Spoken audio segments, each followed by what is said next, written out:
Halo Sobat Dunia Seribu Besar, semoga Sobat selalu diberi kesehatan, panjang umur, dan rizki yang melimpah, amin. Sebelum masuk ke alur ceritanya, jangan lupa dukung channel ini ya dengan klik subscribe, like, komen, dan share, terima kasih. Mari kita lanjutkan perjalanan, Jihao. Dari kejauhan api besar bisa dilihat dan aroma darah menggantung dengan menindas di udara. Jihao berdiri di atas pohon besar, bersembunyi di balik cabang dan dedaunan sambil melihat lembah bermil-mil jauhnya. Lembah ini adalah tempat tinggal klan macan tutul api, dan memiliki lokasi yang ideal untuk ditinggali. Di depan desa sebuah sungai yang berkelok-kelok lewat, memasok banyak air ke desa, di belakang desa ada tebing curam, yang bertaburan duri dan mengelilingi lembah dari 3 arah. Saat ini, desa klan macan tutul api telah dilanggar. Kabin dan pondok yang tersebar secara acak di lembah semuanya telah dibakar, asap hitam membubung tinggi dan mencapai langit. Di dalam lembah lebih dari 10.000 mayat tersebar dalam keadaan berantakan dan dilihat dari penampilan, mereka semua adalah klan dari klan macan tutul api. Ratusan buaya darah merah, masing-masing panjangnya puluhan kaki, tergeletak di tanah dan berpesta dengan tubuh berdarah itu. Di belakang lembah ada area yang berlimpah dengan duri tebal, menciptakan penghalang alami yang sekilas tidak dapat dilewati, sebuah jalan setapak yang berkelok-kelok bersembunyi di antara duri lebat itu, diam-diam mengarah ke puncak tebing di belakang desa. Di puncak tebing, ada banyak orang klan macan tutul api yang meringkuk di tanah, beberapa anak menangis dan meratap. Sebuah tiang bendera tinggi, terbuat dari tulang binatang, berdiri tegak di ujung jalan setapak, puluhan ekor macan tutul merah api terlihat terikat padanya, berkibar bersama angin. Lolongan tajam datang dari ekor itu dan puluhan hantu macan tutul merah samar, masing-masing panjangnya hampir 100 kaki, melesat melalui duri yang sangat beracun itu, masing-masing memuntahkan percikan api besar dan asap hitam dari waktu ke waktu. Spanduk yang membawa jiwa leluhur dari klan macan tutul api. Gumam King Ying, yang berdiri di samping Jihao melihat tiang bendera setinggi puluhan kaki, tampaknya Magus Pries klan macan tutul api menjadi putus asa. Kecuali menghadapi bahaya mematikan, tidak ada yang berani mengganggu leluhur mereka yang damai dan memanggil mereka untuk berperang. Wah, wah, suara teriakan alang-alang yang aneh bisa terdengar. Ratusan prajurit klan buaya darah yang berotot mencoba yang terbaik untuk melemparkan obor di tangan mereka ke rumpun duri, mencoba membakar duri yang mengganggu itu dan membuka jalan lebar, menuju ke puncak tebing. Namun, untuk mencegah tindakan mereka, puluhan hantu macan tutul api berkedip di dalam rumpun duri.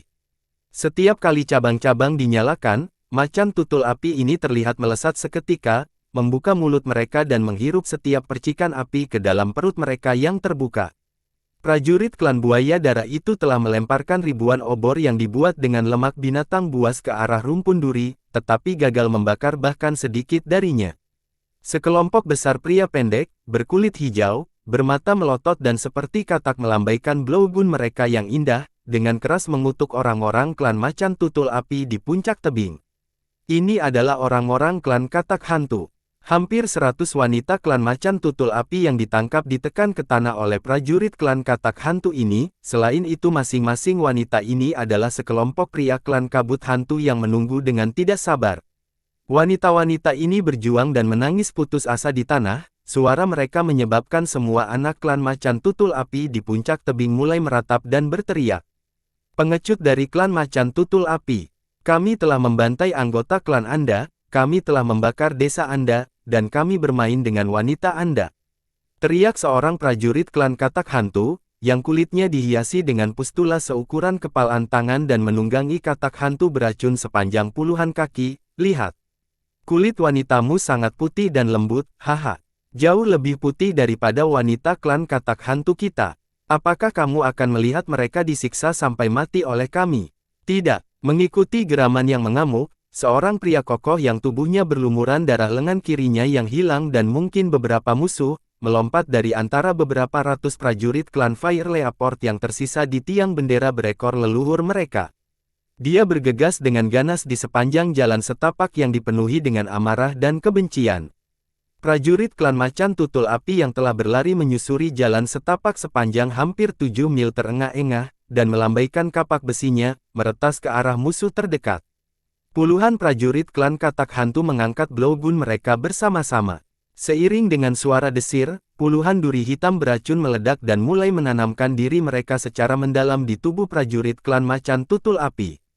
Racun pada duri hitam dengan cepat menyebar, tubuh prajurit klan macan tutul api segera mulai membengkak, dan pustula yang tak terhitung jumlahnya muncul dari kulitnya dalam rentang beberapa napas.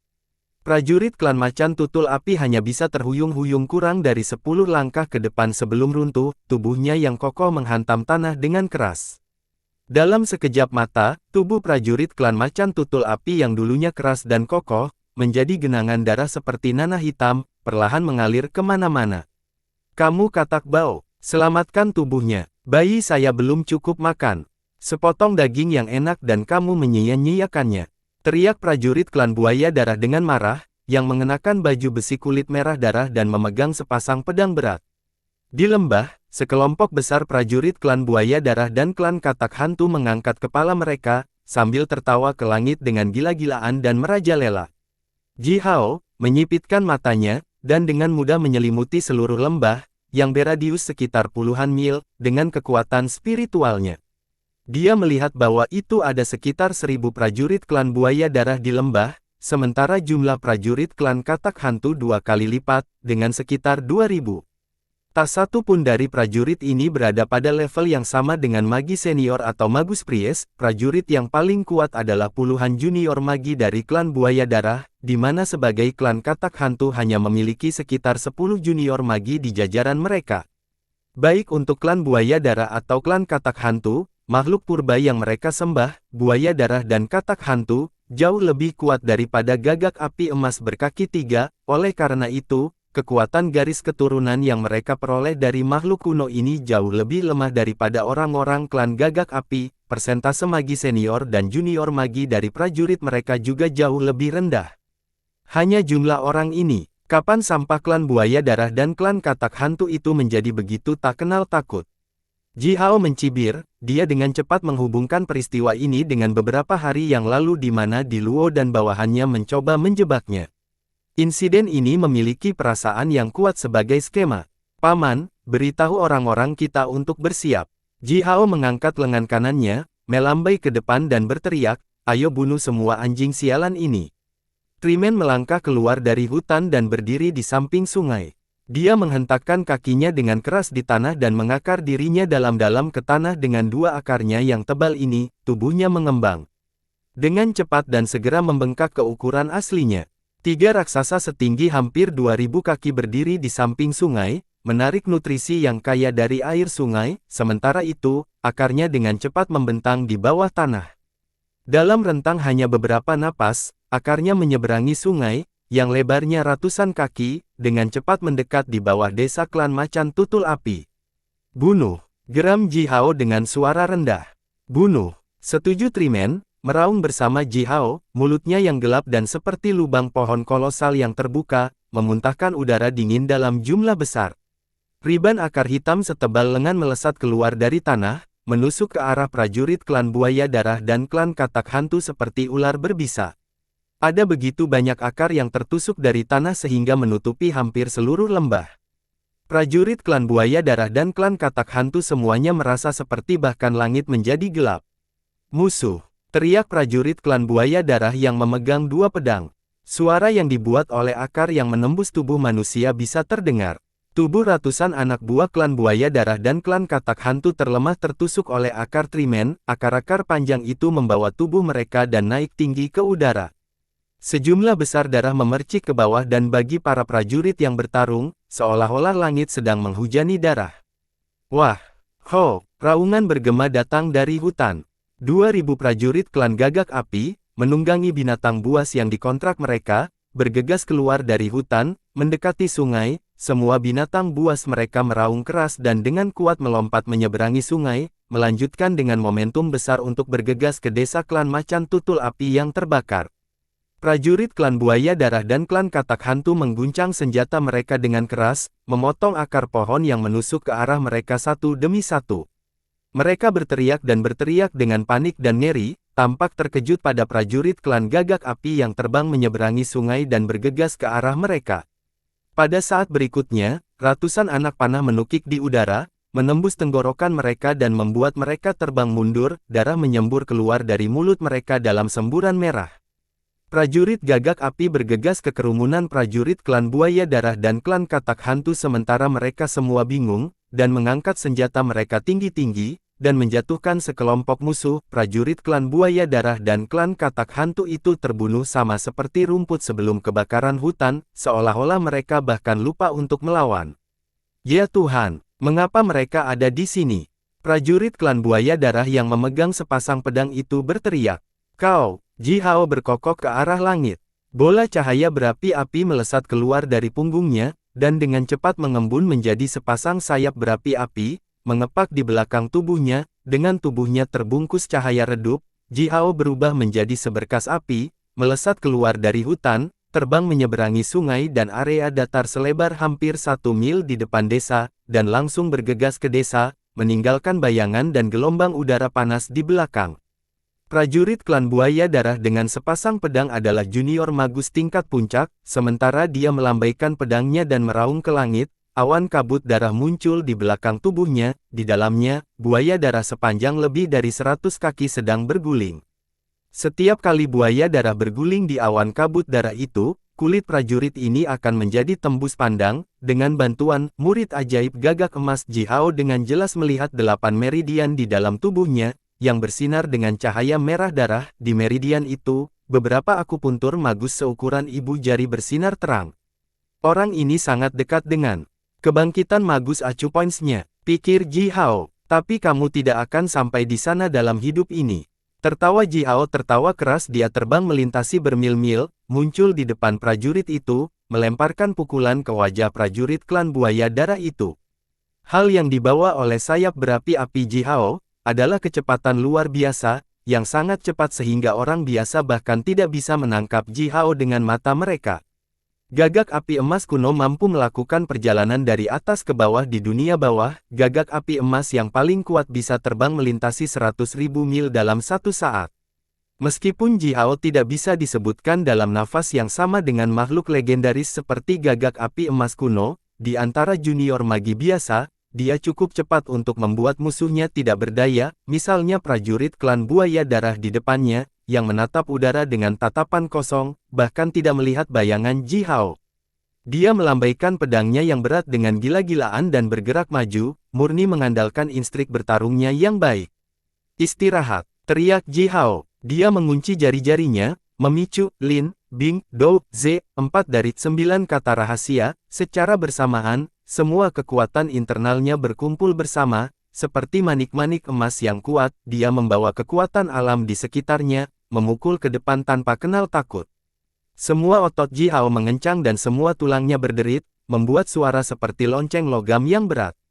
Raungan naga datang dari tubuh Ji Hao, pada nyala api warna-warni di perut bagian bawahnya, sedikit terakhir dari darah penyihir senior Ji Xiao dengan cepat dikonsumsi. Prajurit klan buaya darah dengan sepasang pedang berteriak putus asa. Dia masih tidak bisa melihat sosok Ji Hao, namun, anehnya, dia melihat kepalan tangan. Itu adalah kepalan tangan raksasa, yang tampaknya menghalangi seluruh pandangan langit, dan mengumpulkan kekuatan langit dan bumi yang luar biasa, memancarkan cahaya dan panas yang tak ada habisnya, mendorong ke arahnya seperti bintang jatuh. Tidak ada cukup waktu baginya untuk mengangkat pedangnya dan meretas tinjunya, dia hanya bisa menahan mereka tinggi secara horizontal, mencoba menahan pukulan. Sepasang pedang berat itu panjangnya 8 kaki dan lebar 1 kaki, ditempa oleh besi halus. 3 simbol mantra berkedip di permukaannya. Mereka adalah sepasang alat magus. Di Southern Wasteland, setiap alat magus akan sangat berharga. Hanya prajurit paling berbakat dari klan yang memenuhi syarat untuk memiliki alat magus mereka sendiri. Begitu simbol mantra itu terukir di permukaan alat penyihir, mereka akan menjadi puluhan atau bahkan ratusan kali lebih keras dan lebih kuat dari aslinya. Ji Hao menatap prajurit ini, dan menatap matanya di dalam hatinya. Ji Hao sama sekali tidak menganggap serius sepasang pedang itu. Tinju kanannya langsung mengenai titik persimpangan dua pedang, bersama dengan sedikit kekuatan roh yang terkait erat dengan alam. Prajurit klan buaya darah melolong, dia akhirnya melihat wajah Ji Hao, dan dia tidak bisa mempercayainya. Bahkan anakku sedikit lebih besar darimu. Teriak prajurit klan buaya darah sesaat sebelum tinju Ji Hao mendarat di pedangnya. Sepasang pedang berat itu bergetar hebat. Tinju Ji Hao seberat gunung, menabrak prajurit klan buaya darah. Lengan prajurit itu tidak tahan dengan kekuatan mengerikan dari pukulan itu, tulang-tulang lengannya patah inci demi inci, sementara otot-ototnya terkejut dan terkoyak dari lengannya oleh kekuatan besar, dan dikirim terbang jauh bersama dengan suara desir. Tinju Ji Hao memegang pedang, menekan keras dada prajurit klan buaya darah. Sepasang pedang berat itu ditekuk oleh kekuatan Ji Hao, simbol mantra di permukaannya berkedip terang untuk terakhir kalinya, lalu meredup dan menghilang. Diikuti oleh suara retak, retakan yang tak terhitung jumlahnya muncul di pedang, dan pecahan logam mulai berdentak. Dada prajurit klan buaya darah berlubang, darah terus menyembur keluar dari mulutnya bersama dengan potongan-potongan organ dalamnya. Di punggungnya, lubang berbentuk kepalan tangan muncul di baju besi kulit. Pukulan Ji Hao menusuk tubuhnya dan bahkan membuka parit sepanjang puluhan mil di belakangnya. 7 hingga 8 prajurit klan buaya darah berdiri di dekat parit, semuanya tampak membeku, dan menatap Ji Hao dengan ekspresi aneh di wajah mereka. Ini adalah junior magi klan buaya darah, mereka semua telah dikejutkan mati oleh kekuatan pukulan Ji Hao, tidak ada dari mereka yang selamat. Bang! Tubuh prajurit klan buaya darah dengan sepasang pedang tiba-tiba meledak berkeping-keping, bersama dengan baju besi kulit buaya yang dikenakan olehnya, 7 hingga 8 prajurit yang berdiri di belakangnya juga meledak satu demi satu, darah memercik kemana-mana dalam keliling puluhan mil. Ji Hao melakukan semua ini hanya dengan satu pukulan. Prajurit klan gagak api, yang bertarung, semuanya tercengang, setelah beberapa napas, mereka tiba-tiba mengangkat senjata mereka dan mulai berteriak dengan gila. Hao, hao, hao, suara teriakan itu bahkan mengguncang bumi. Penampilan luar biasa Ji Hao sangat menyemangati para prajurit ini. Sebaliknya, semua prajurit klan buaya darah dan klan katak hantu berteriak dan melarikan diri, seolah-olah ada yang menghadapi dewa atau iblis. Wajah Ji Hao anehnya muda dan lembut, dia bahkan jauh lebih pendek dari prajurit klan gagak api lainnya, dilihat dari penampilan, dia seharusnya masih anak-anak. Namun, prajurit muda ini membunuh pemimpin prajurit klan buaya darah dengan satu pukulan, dan pukulan yang sama juga membunuh 7 hingga 8 prajurit elit dari klan buaya darah. Pukulan Ji Hao ini benar-benar menghancurkan sedikit keberanian terakhir untuk bertarung, yang tetap ada di hati musuh, mereka semua menjatuhkan senjata mereka, melarikan diri dengan gila-gilaan ke belakang. Desa klan Macan Tutul Api berada di lokasi yang sempurna, di depan desa, ada sungai yang dilalui Ji Hao dan pasukannya. Di sisi kiri, sisi kanan dan di belakang desa ada tebing yang ditutupi duri, yang berarti tidak ada jalan keluar. Prajurit klan buaya darah dan klan katak hantu yang tersisa melarikan diri ke segala arah seperti ayam tanpa kepala untuk sementara waktu, lalu berlutut di tanah, dan menyerah kepada prajurit klan gagak api.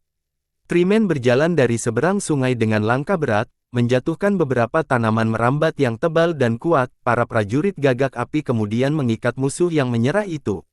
Semuanya memenuhi syarat untuk menjadi budak pertambangan. Haha, tertawa Ji Hao. Dia berdiri di punggung beruang gemuk dan melihat yang ditangkap, lalu menggelengkan kepalanya dan berkata, kali ini, klan Macan Tutul Api kehilangan beberapa anggota klan, kita harus berbagi sebagian dari budak ini dengan mereka. Spanduk leluhur di atas tebing di belakang desa tiba-tiba bergetar, puluhan hantu Macan Tutul Api melintas ke spanduk satu demi satu. Puluhan magi dan magus pries yang lebih tua dari klan Macan Tutul Api berjalan turun dari jalan setapak dengan wajah penuh kesedihan, menuju Ji Hao. Wajah Ji Hao menjadi serius, dia melompat turun dari punggung beruang gemuk itu, dan berjalan menuju para tetua itu. Mereka saling memberi hormat, sebelum mereka mengucapkan sepatah kata pun, suara klakson yang keras dan nyaring datang dari hutan yang jauh dengan suara teriakan yang keras. Sekitar seperempat jam kemudian, sekelompok besar prajurit menyembur keluar dari hutan di seberang sungai. Ratusan burung berkuda raksasa naik ke udara dari hutan, ada prajurit yang kokoh dan berotot di punggung mereka yang mengibarkan spanduk mereka yang melambangkan klan mereka sendiri. Puluhan spanduk berukuran berbeda berkibar tertiup angin, para prajurit di seberang sungai tertawa terbahak-bahak dan marah bersama-sama. Munculnya spanduk Panji ini berarti setidaknya ada puluhan klan dengan semua pasukan mereka berkumpul, setidaknya 100.000 prajurit berkumpul di dalam hutan di seberang sungai. Ji Hao tetap terdiam beberapa saat, berbalik dengan wajah yang sangat malu, dan tersenyum pahit kepada para tetua klan macan tutul api itu dan berkata, "Saya pikir kita dikepung di sini." Suara drum, klakson, dan teriakan yang terus-menerus begitu keras sehingga bahkan langit bergetar. Raungan binatang pertempuran dan burung memulai embusan angin yang ganas, dengan keras mengayunkan hutan di sekitar ratusan mil. Prajurit klan Gagak Api dan klan Macan Tutul Api dengan cepat mundur ke puncak tebing melalui jalan setapak berkelok-kelok yang tersembunyi di hutan duri, menjaga satu-satunya jalan setapak yang mengarah ke puncak tebing. Magus Pries dari klan Macan Tutul Api dengan kejam memenggal kepala mereka yang ditangkap dari klan Buaya Darah dan klan Katak Hantu satu demi satu, dengan ekspresi pahit dan sedih di wajah mereka. Belati, terbuat dari obsidian, merobek leher para tawanan itu, begitu darah segar menyembur keluar dari luka mereka, embusan angin panas akan menderu, menggulingkan semua darah, setiap tetes darah segar diserap oleh panji leluhur dari klan Macan Tutul Api, yang telah diangkat sekali lagi. Dipelihara oleh lebih dari 2.000 darah tawanan, 200 hantu macan tutul api diam-diam melesat keluar dari spanduk, merangkak di semak-semak duri yang sangat beracun itu, tanpa mengeluarkan suara yang terlihat. Sekelompok orang yang sembrono, apakah mereka tidak takut akan balas dendam klan Gagak Api? King Ying melambaikan busur panjangnya, berdiri di tepi tebing dan berteriak. Ji Hao menyilangkan tangannya di dadanya, sambil melihat sekelompok prajurit yang bergegas ke arah mereka di hutan di kejauhan, tanpa mengucapkan sepatah kata pun. Di Southern Wastelen, biaya untuk mengumpulkan banyak pasukan elit dari begitu banyak klan pada saat yang sama sangat tinggi. Jalan setapak di hutan Wastelen Selatan berbahaya dan rumit, jika seseorang mencoba mengumpulkan prajurit dari puluhan klan secara bersamaan, dan mengatur mereka untuk menyergap tempat tertentu, mobilisasi pasukan, negosiasi, dan kontrol waktu semuanya akan menjadi masalah besar. Belum lagi hampir setiap prajurit Southern Wastelen adalah pemakan yang hebat, bahkan seorang prajurit magus pemula biasa membutuhkan setidaknya 5 kg daging, sementara nafsu makan para majus senior dan junior mirip dengan lubang tanpa dasar. Prajurit elit dari puluhan klan yang dijumlahkan bersama-sama bisa memakan 2 hingga 3 gunung besar yang ditumpuk oleh daging binatang dalam waktu singkat. Tidak peduli siapa yang merencanakan semua ini, uang, kekuatan, dan sumber daya material yang harus mereka habiskan untuk semua ini semuanya sangat tinggi. Cahaya berapi-api melintas melalui pupil Ji Hao. Dia dengan hati-hati mengidentifikasi totem yang dilukis di spanduk itu. Klan Sapi Cian, klan Kerbau, klan Banteng yang mengamuk, klan Tiga Sapi, yang terkenal, bukankah mereka klan netral? Gumam Ji Hao, klan Harimau Gading, klan Singa mengamuk, klan Elang Angin, klan kecil ini selalu sangat berhati-hati dan berhati-hati, ada apa dengan mereka? Tidak takut mati lagi. Namun, segera, Ji Hao menemukan beberapa totem yang membuatnya merasa stres melihat spanduk panji itu. Klan Hantu, klan Iblis, klan Gu, sial. Orang-orang aneh ini tidak pernah berhubungan dengan klan Southern Wastelen sebelumnya, bagaimana mereka terlibat dalam hal ini? Apakah mereka mencoba menantang klan Gagak Api? Atau apakah mereka mendambakan hutan di Southern Wastelen ini? Tak satu pun dari klan timbal balik itu, seperti klan Tiga Ternak, atau klan skala menengah seperti klan Harimau Gading, klan Singa Marah dan klan Harimau Angin, pernah menantang klan besar seperti klan Gagak Api dan klan Ular Air Hitam, yang menguasai sebidang tanah mereka sendiri. Semua klan skala kecil hingga menengah ini selalu saling menguntungkan dan hanya memikirkan bisnis mereka sendiri. Mereka tidak pernah bergabung dengan Gagak Api atau klan Ular Air Hitam. Klan-klan ini tidak pernah menunjukkan tanda-tanda kebangkitan tiba-tiba. Mereka juga tidak khawatir akan runtuh total. Jika seseorang telah menjanjikan keuntungan yang cukup kepada mereka, masuk akal bagi klan skala kecil hingga menengah ini untuk berkumpul bersama dan mencoba merobek sepotong daging gemuk dari klan Gagak Api. Namun, klan seperti klan Hantu, klan Iblis, dan klan Gu tidak pernah bergaul dengan klan Wastelen Selatan lainnya. Sebaliknya, mereka telah membentuk sistem mereka sendiri, bahkan klan besar seperti klan Gagak Api tidak akan memprovokasi mereka secara inisiatif.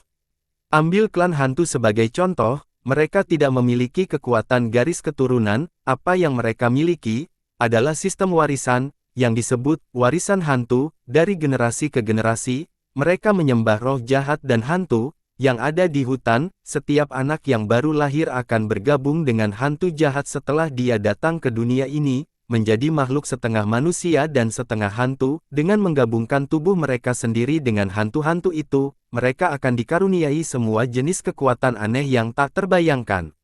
Mereka hanya beberapa orang di klan hantu, namun, roh jahat yang mereka warisi dari leluhur mereka sangat kuat. Begitu bayi mereka yang baru lahir bergabung dengan roh-roh jahat itu, mereka akan menjadi sekuat junior magus biasa. Setelah prajurit klan hantu tumbuh dan mewarisi semua kekuatan dari roh jahat, kekuatan mereka akan cukup besar untuk bersaing dengan senior magi. Klan iblis, klan Gu, dan beberapa klan kecil lainnya semuanya mirip dengan klan hantu, dan memiliki sistem khusus mereka sendiri. Orang-orang dari klan ini hampir tidak seperti manusia. Dari tingkat tertentu, mereka sudah menjadi makhluk mirip humanoid lainnya. Biasanya, klan ini jarang terhubung dengan dunia luar, tidak ada klan selatan yang mau melakukan kontak dengan mereka. Tapi hari ini, Ji Hao telah menemukan 8 hingga 9 totem dari klan non-manusia ini. Betapa murah hati kamu, siapapun Anda, mengapa menghabiskan banyak upaya untuk ini? Untuk Aba, Ama, atau saya? Ji Hao menatap spanduk-spanduk yang berkibar di udara itu, dan tersentak berat. Paman, lepaskan burung pipit angin. Dia berbalik, menatap Qing Ying dan berkata dengan suara rendah. Qing Ying mengangguk dengan wajah bengkok, lalu dengan hati-hati mengeluarkan burung ekor panjang seukuran telapak tangan bayi dari kainnya. Ini adalah jenis burung pipit angin khusus, hanya milik klan Qing Yi. Ukuran burung pipit jenis ini sangat kecil, sedangkan kecepatannya sangat tinggi. Mereka tahu bagaimana menyembunyikan diri dalam bayang-bayang cabang dan daun selama penerbangan. Bahkan elang snipe, yang memiliki penglihatan terbaik, hampir tidak dapat menemukan jejak mereka. Pergi ke lembah sungai dingin. Burung yang baik, beritahu saudara Ji Xia apa yang terjadi di sini. Qing Ying memberi makan burung itu dengan beberapa pil bundar, yang memiliki campuran darahnya sendiri dan esensi dari 5 jenis sereal, dan membisikkan beberapa patah kata kepada burung itu. Burung itu mengangkat kepalanya, mengulangi setiap kata yang diucapkan oleh Qing Ying dengan suara keperakan. Suara burung itu jelas dan lancar. Bahkan tidak ada satu kata pun yang terlewatkan. Bagus, seperti ini, beritahu saudara Ji Xia bahwa ini adalah jebakan, yang telah dipasang oleh orang lain. Qing Ying menyipitkan matanya dan mengangkat tangannya. Burung itu mengeluarkan panggilan berdering, dan berubah menjadi sepotong bayangan cian samar, naik tinggi ke udara dan terbang 7 hingga 8 mil jauhnya dalam sekejap mata. Embusan angin hitam datang dari samping ke arah burung itu. Di dalam angin hitam, puluhan burung nasar cakar besi seukuran telapak tangan, yang memiliki penampilan jahat, memberikan beberapa lolongan bernada tinggi lalu dengan cepat mengelilingi burung pipit cian yang terbang. Burung pipit angin cian dengan lembut bergerak dan berputar di dalam lingkaran burung nasar cakar besi, menghindari serangan puluhan cakar tajam hanya dalam beberapa saat. Burung pipit cian hendak bergegas keluar dari lingkaran dengan tubuhnya yang mungil dan gerakan secepat kilat, ketika tangisan bayi yang tajam datang dari udara dari kejauhan. Di ujung cabang bermil-mil jauhnya, di bawah bendera klan iblis, seorang bayi pucat yang mematikan bersandar pada dahan, yang menangis ke arah burung itu dengan nada yang sangat aneh. Bayi itu memberikan getaran kematian dan kejahatan. Itu tidak seperti anak-anak manusia manapun. Sebelum tangisan itu memudar, burung pipit cian, yang terbang di udara bermil-mil jauhnya, tiba-tiba berhenti, seolah-olah disambar petir, tubuhnya miring dan jatuh dari langit. Kepala ular hijau diam-diam bangkit dari hutan lebat di bawah, membuka rahangnya dan menelan burung pipit cian yang jatuh. Hati Ji Hao tiba-tiba tenggelam. Wajah Qing Ying langsung menjadi gelap, dia hampir berteriak, "Hao! Burung pipit ini, saya mengangkatnya, sejak saya masih kecil. Sekelompok ini, aku akan membunuh mereka semua." Di seberang sungai, 2 pohon raksasa didorong ke samping, sosok kokoh setinggi 3 meter perlahan berjalan keluar dari hutan, sambil membawa tiang kayu di bahunya. Sosok itu setengah telanjang, kulitnya yang hijau muda ditutupi dengan totem yang bengkok seperti wajah hantu. Dia menatap Ji Hao dan Qing Ying dan berkata dengan suara yang sangat teredam, "Keluarlah sendiri, dan mohon belas kasihan, maka kami hanya akan membunuh setengah dari kalian. Hutan lebat mulai bergetar, dan gelombang tawa aneh dan menyeramkan terus-menerus datang darinya. Burung kecilku, teriak Qing Ying, yang tubuhnya sedikit gemetar. Dia dengan sedih menatap Ji Hao dan berkata, sekarang kami tidak bisa memberitahu abamu, Hao, apa yang harus kita lakukan. Duduk dan tunggu, kata Ji Hao dengan nada santai. Dia meraih cabang duri, dan mengutak-atiknya. Aku umpannya, dan abaku adalah ikan. Mari kita duduk dan tunggu sebentar, mari kita lihat apa yang didapat orang-orang ini. Burung kecilku yang malang, Qing Ying berteriak dengan wajah gelap. Di belakang tubuhnya, embusan angin cian yang tajam mulai berputar dengan cepat. Dia menggertakkan giginya dan berkata, ketika aku masih kecil, dan baru saja belajar berbicara, Ama telah mengerami burung pipit kecil itu untukku, aku selalu menganggapnya sebagai saudaraku. Aliran cahaya cian mulai menyembur ke busur yang dipegang Qing Ying di tangannya, dan simbol mantra menyala di permukaan busur satu demi satu. Dalam sekejap mata, lebih dari 100 simbol mantra telah menyala di busur panjang. Ji Hao menatap tertegun pada busur Qing Ying. Lebih dari 100 simbol mantra. Busur ini adalah harta sihir paling kuat yang pernah dilihat Ji Hao dalam hidupnya, kecuali Sui Rencane. Dibandingkan dengan busur panjang ini, duri hidup dan mati, King Fu dan Mutiara Museng, cukup lemah. Sangat tidak adil, gumam Ji Hao. Adikku menikah dengan seorang pria dari klan Gagak Api, bagaimana para tetua itu bisa membiarkannya mengambil harta sihir warisan yang paling kuat? Mengendus Qing Ying dan berkata, busurku adalah harta sihir warisan paling kuat dari klan Qing Yi, yang paling kuat untuk saat ini. Qing Yi memasang 3 anak panah panjang pada tali busur dan menarik busur ke belakang, membidik pria jangkung dan kokoh yang telah memprovokasi keras dari seberang sungai. Pria itu tingginya lebih dari 20 kaki, kepalanya dihiasi dengan tanduk kecil dan tajam, wajahnya bengkok seperti hantu, dan tubuhnya yang telanjang ditutupi dengan totem seperti wajah hantu. Saat ini, dia melambaikan tiang kayu hitam yang besar, melompat dan memprovokasi ke arah puncak tebing. Oi, para pengecut dari klan Gagak Api, datang dan bertarung. Saya tanduk merah dari klan hantu. Ayolah, siapa yang akan melawanku? Swoosh! Diikuti oleh sedikit suara gemerisik angin, yang selembut desahan seorang gadis muda, 3 anak panah panjang itu tiba-tiba menghilang. Pada saat berikutnya, ketiga anak panah tiba-tiba muncul tepat di depan wajah Red Hon. Red Hon tinggi dan berotot, tetapi tubuhnya yang besar bergerak relatif lamban. Dia berteriak kaget, 2 bola matanya seukuran sendok sup ditusuk oleh 2 anak panah, sementara panah panjang ketiga menusuk mulutnya. Panah-panah itu berputar cepat dan mata panah dibor dengan cepat dari belakang lehernya. Sejumlah besar darah hitam menyembur keluar dari luka-lukanya. Mata Red Hon bahkan mulai menyemburkan darah tanpa henti. Dia mengutuk kesakitan, meraih panah dengan tangannya dan menariknya keluar dengan keras. Sepotong besar udara hitam mengembang dari tubuh Red Hon, perlahan, tubuhnya berubah menjadi tembus pandang. Setelah beberapa saat, tubuhnya perlahan kembali normal. Pada saat itu, semua luka telah benar-benar hilang, bahkan bola mata yang tertusuk sembuh, seolah-olah dia tidak pernah terluka oleh panah itu. Haha, serangan semacam ini semuanya tidak efektif bagi prajurit klan hantu kita, teriak Red Hon. Dia mengangkat tiang kayu tinggi-tinggi dan berteriak ke arah puncak tebing, apakah kamu prajurit klan Gagak Api semuanya pengecut? Apakah Anda? Ayo, beri aku satu petarung, biarkan aku menghancurkan kepalamu. Haha. Sorak-sorai dan teriakan yang datang dari hutan semakin keras. Sekelompok besar prajurit mulai bergegas keluar dari hutan, melompat tinggi ke udara, terbang menyeberangi sungai dan dengan hati-hati mendekati tebing. Ribuan prajurit telah menyeberangi sungai. Di antara para prajurit ini, ada puluhan prajurit klan hantu setinggi lebih dari 20 kaki, yang semuanya memiliki wajah menakutkan seperti hantu. Setiap langkah yang mereka jalani, membuat bumi bergetar ringan. Hao, Qing Ying berbalik dan menatap Ji Hao. Tunggu dan tunggu, kata Ji Hao dengan tenang, tunggu, mari kita lihat apa yang sebenarnya mereka inginkan. Ji Hao menggosok telinga kecil beruang gemuk itu, lalu duduk di tanah, sepertinya dia sama sekali tidak menganggap serius musuh yang mendekat itu. Di dalam hutan lebat, sekitar 20 mil jauhnya dari desa klan Macan Tutul Api, adalah area datar yang telah dibuka secara artifisial. Jiang Yao mengenakan jubah sutra yang sangat cantik, berdiri di tepi area itu, dengan kepala terangkat tinggi. Jiang Sui, yang pernah ditangkap oleh Blackwater Jiao dan Blackwater Gui, juga mengenakan jubah mewah dan berdiri di samping Jiang Yao, dengan gigi menggertakkan, menunjukkan kebencian yang mengakar di wajahnya.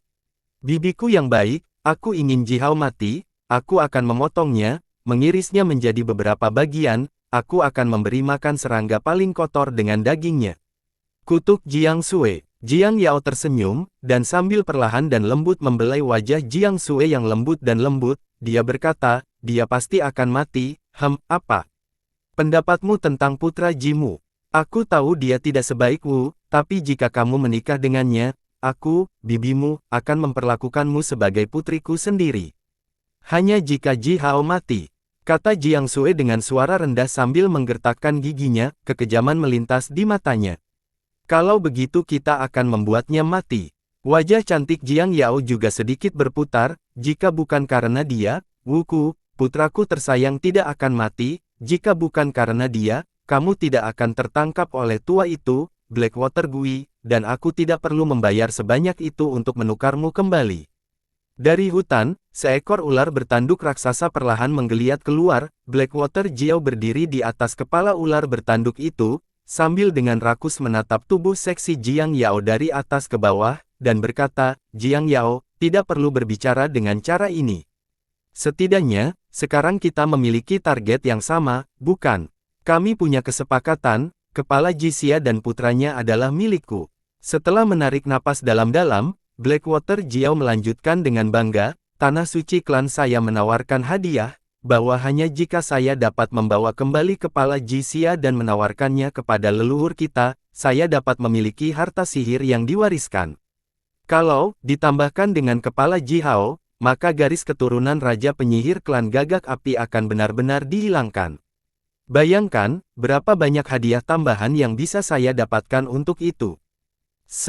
Di tengah area datar, seorang magus priest tua berkulit hitam, pendek dan kurus berdiri di depan altar hitam, yang dibangun dengan tulang manusia hitam, dia mengeluarkan sedikit, ke arah Jiang Yao dan Blackwater Jiao, lalu berbalik dan bergumam dengan suara yang sangat rendah, kalian lebih baik diam, sihir pemanggilan roh dari klan iblis kita sangat kuat, tapi, Anda harus diam.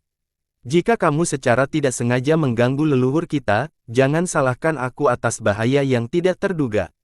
Jiang Yao dan Jiang Sui langsung menutup mulut mereka ketika mereka mendengar magus priest tua.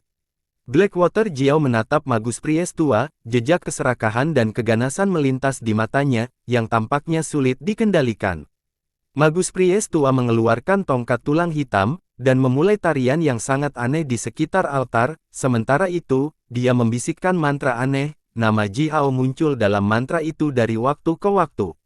Sebuah boneka kecil, terbuat dari kulit manusia, telah diletakkan di atas altar, sehelai rambut sedikit berkibar di pinggang boneka itu. Jiang Yao melihat helai rambut itu dan menunjukkan senyum bangga di sudut mulutnya. Dia menghabiskan cukup banyak upaya untuk menemukan beberapa helai rambut Ji Hao ini dari rumah Jixia di Gunung Hitam Emas, tetapi semua upaya itu tampaknya sepadan sekarang. Jika dia bisa memiliki darah Jixia dan Ji Hao, hehe. Boneka kecil berkulit manusia itu tiba-tiba melompat dari altar, mengikuti gerakan magus priest tua dan menggerakkan lengan dan kakinya, dan mulai menari seperti orang sungguhan. Segumpal asap hitam dilepaskan dari altar, dan perlahan mengembun menjadi wajah bengkok yang tidak memiliki mata, mulut, hidung, dan telinga. Ji Hao, wajah menakutkan itu tiba-tiba menjerit bernada tinggi. Tubuh semua serangga dan burung di hutan sekitarnya meledak secara bersamaan. Di belakang desa klan Macan Tutul Api, di puncak tebing, tubuh Ji Hao tiba-tiba bergetar, cahaya merah darah menghalangi pandangannya, dan dia melompat dari tanah seolah-olah dia terkena listrik. Qing Ying membuka mulutnya dan menatap Ji Hao dengan tertegun. Ji Hao sepertinya tidak bisa mengendalikan tubuhnya sendiri. Dia berlari keluar di sepanjang jalan setapak yang tersembunyi dalam duri dengan langkah-langkah besar. Setelah hanya beberapa napas, dia akan berlari keluar dari area yang tertutup duri. Hao, Qing Ying sangat ketakutan dengan gerakan tiba-tiba dan perilaku aneh Ji Hao. Ribuan musuh menunggu di bawah tebing, melihat mereka melalui hutan duri selebar bermil-mil. Di seberang sungai, ada musuh yang lebih kuat menatap mereka dengan tamak. Ji Hao tiba-tiba bergegas ke kerumunan musuh sendirian sama dengan bunuh diri. Seluruh tubuh Qing Ying segera basah oleh keringat dingin. Embusan angin cian yang tajam bertiup dari punggung Qing Ying, di mana sepasang sayap besar yang menjulang muncul. Qing Ying sedikit mengguncang tubuhnya, riak angin cian besar menyebar ke arah sekitarnya, sambil memunculkan puluhan bayangan cian yang berkilauan di sekitar tubuh Qing Ying. Tepat ketika Qing Ying menggerakkan kakinya, untuk melesat dan membawa Ji Hao kembali, beruang gemuk, yang telah tergeletak di tanah dan tetap tidak bergerak sepanjang waktu, tiba-tiba mengangkat salah satu cakarnya. Qing Ying yang malang, dia tidak memperhatikan tanah, itulah sebabnya dia tersandung cakar beruang dan jatuh dengan keras ke tanah. Qing Ying telah memicu kekuatan garis keturunannya dan telah bersiap untuk bergegas keluar dengan seluruh kekuatannya sekarang, oleh karena itu, kekuatan yang dilepaskan dari tubuhnya sangat besar, yang berarti dia baru saja jatuh ke tanah bersama dengan kekuatan besar. Tidak seperti prajurit klan Gagak Api, prajurit klan Qing Yi tidak pernah memiliki tubuh yang sangat kuat dan kekuatan fisik yang hebat. Qing Ying jatuh dengan keras di wajahnya, dan merasa seolah-olah tubuhnya akan hancur berkeping-keping. Sebuah lubang dalam berbentuk manusia muncul di tanah, di dalamnya, genangan darah segar terbentuk. Qing Ying mengalami mimisan setelah dia jatuh dan membenturkan wajahnya ke tanah. Sial, beruang gemuk, aku akan memotong cakarmu yang gemuk dan memanggangnya. Qing Ying jatuh begitu keras sehingga dia bahkan tidak bisa berbicara untuk sementara waktu, dia menggerakkan tubuhnya, berjuang untuk mengangkat kepalanya, menggertakkan giginya dan menggeram ke arah beruang, Hao, dalam bahaya. Beruang gemuk itu mengedipkan matanya yang manik-manik, sambil menatap Qing Ying seolah-olah sedang melihat seorang idiot. Qing Ying menatap beruang itu, yang memiliki ekspresi rumit di matanya, tiba-tiba menggigil dan berkata, apakah aku terlihat seperti idiot? Beruang gemuk itu membuka mulutnya, menguap, lalu meletakkan kepalanya di dekat Qing Ying, dan menjilat wajahnya dengan lidahnya yang panjang dan gemuk.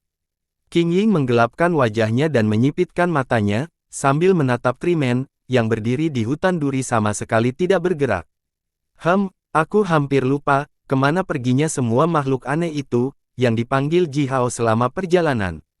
Di mana mereka? Gumam Qing Ying. Bayangan merah darah melintas di mata Ji Hao, suara tajam bergema di kepalanya, suara ini tanpa henti memanggil namanya, setiap kali memanggil, Ji Hao merasakan kekuatan aneh dan tidak diketahui yang langsung menyerang jiwanya seolah-olah belati yang tak terhitung jumlahnya mencoba mengiris jiwanya menjadi beberapa bagian. Di dalam ruang spiritual Ji Hao, awan kabut putih mulai berguling, dan perlahan mengembun menjadi platform datar bundar. Pria misterius itu sedang duduk di platform datar, menatap Yuan dan dari Ji Hao, yang bersinar dengan cahaya ungu, dan bergumam dengan suara teredam, anak kecil, apa yang kamu lakukan sekarang? Apakah ada seseorang yang memanggil jiwa Anda dengan sihir gelap yang memanggil jiwa? Kekuatan jiwamu telah berkumpul ke dalam Yuan dan ini, kurasa kamu tidak bisa dikendalikan dengan mudah oleh orang lain. Ji Hao membelah gumpalan kekuatan spiritual, melompat ke ruang spiritualnya sendiri dan menyeringai kepada pria misterius itu. Pria misterius itu menyilangkan tangannya di atas dadanya sendiri, sedikit menggelengkan kepalanya dan berkata, kamu cukup berani, anak kecil, Armor baru. Sepotong besar api melesat keluar dari punggung Ji Hao, yang dengan cepat berubah menjadi sepasang sayap yang berapi-api. Ji Hao mengepakkan sayapnya, meninggalkan bayangan dan sekilas terbang melintasi sekelompok musuh, yang bergegas ke arahnya dan mencoba menangkapnya. Musuh yang tak terhitung jumlahnya berteriak, membuka tangan mereka dan mencoba meraihnya, namun, Ji Hao seperti loah yang telah tertutup minyak, para prajurit yang bergerak perlahan itu bahkan tidak bisa menyentuh salah satu rambutnya. Seorang teman bernama Po membuatnya untukku. Ji Hao berubah menjadi seberkas cahaya berapi-api, melesat melintasi desa klan macan tutul api dan sungai, menghindari prajurit klan hantu seperti tanduk merah, dan dengan cepat terbang ke hutan lebat. Aku meminta Aba untuk menguji dan mencobanya, baju besi ini kokoh, kata Ji Hao.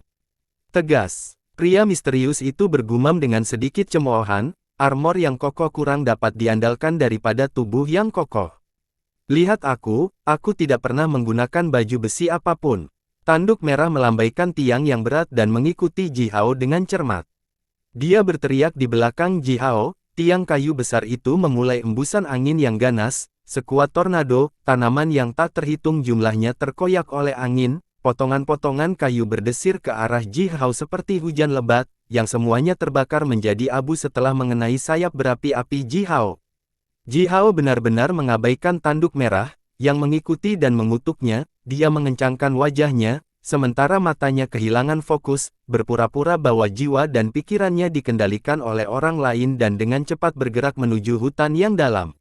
Sementara Ji Hao berlari kencang di dalam hutan lebat, dia bertanya kepada pria misterius itu dengan rasa ingin tahu, ngomong-ngomong, kamu belum pernah menggunakan baju besi apapun. Luar biasa, tapi, apakah Anda tahu cara membuat baju besi, atau alat atau harta sihir lainnya?